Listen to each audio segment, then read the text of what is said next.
Hi friends, my name is Aqil Ahmed and this is our fifth video on the SSIS interview questions and answers series. So I'm going to cover almost all kind of questions those can be asked in your SSIS interview. This is my profile. I have 13 plus years of experience on Microsoft technologies, especially in SSIS and SQL Server. So the first question is explain conditional split transformation. Conditional split transformation in SSIS can route data to multiple outputs based on the conditions we can write on the data in the conditional split transformation. For example, if products data is coming from source and we want to split the data into different outputs based on the color or size or price, then we can write different conditions in the conditional split transformation and it can route the data to multiple outputs accordingly. If we want the data to route based on the size, then we can write the condition like size double equal to small, where size is the name of the size column. So this will create an output for the small size. Similarly, we can write another condition in the second row of conditional split transformation like size double equal to medium.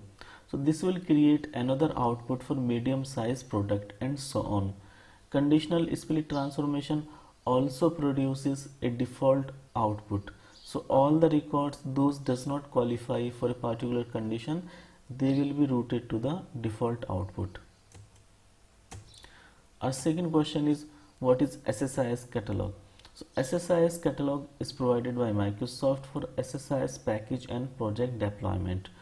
We can deploy an SSIS project to SSIS catalog and all the packages, parameters, environments and package execution history will be stored in the SSIS DB database.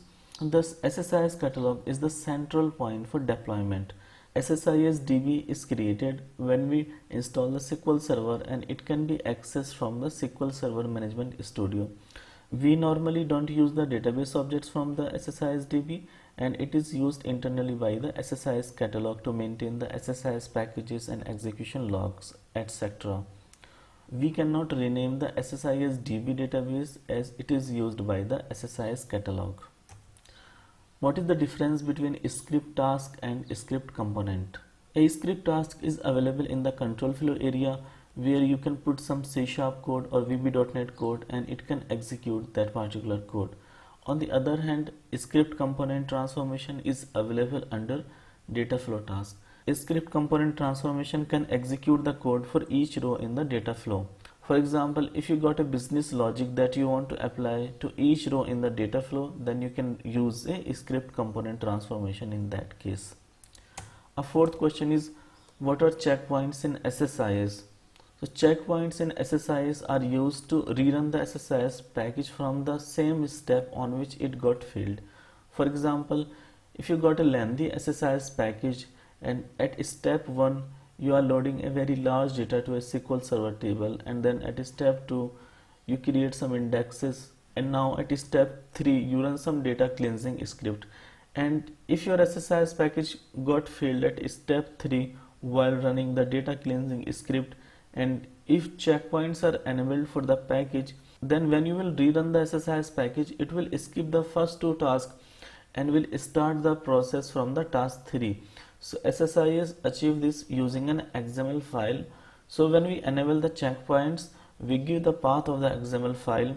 So very first time when SSIS package runs, it starts the package from the task 1.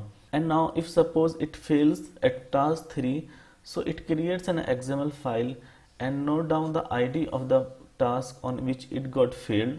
So now when you rerun the SSIS package, it checks if XML file is available or not. So if XML file is available, it means that the SSIS package was failed in last execution.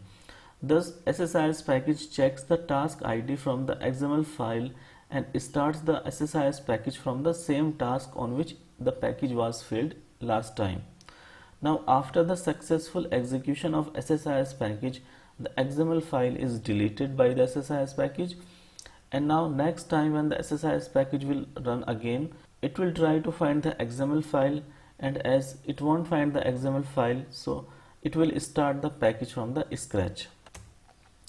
What is the difference between copy column and derived column transformation?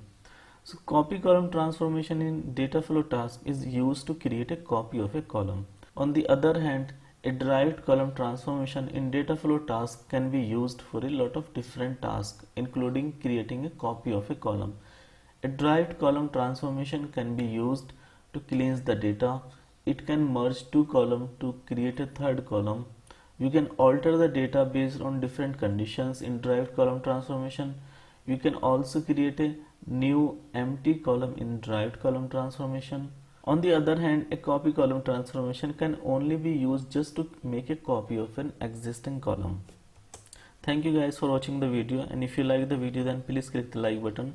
Do subscribe to our channel, press the bell icon and click on all so that you will be notified every time I upload a new video.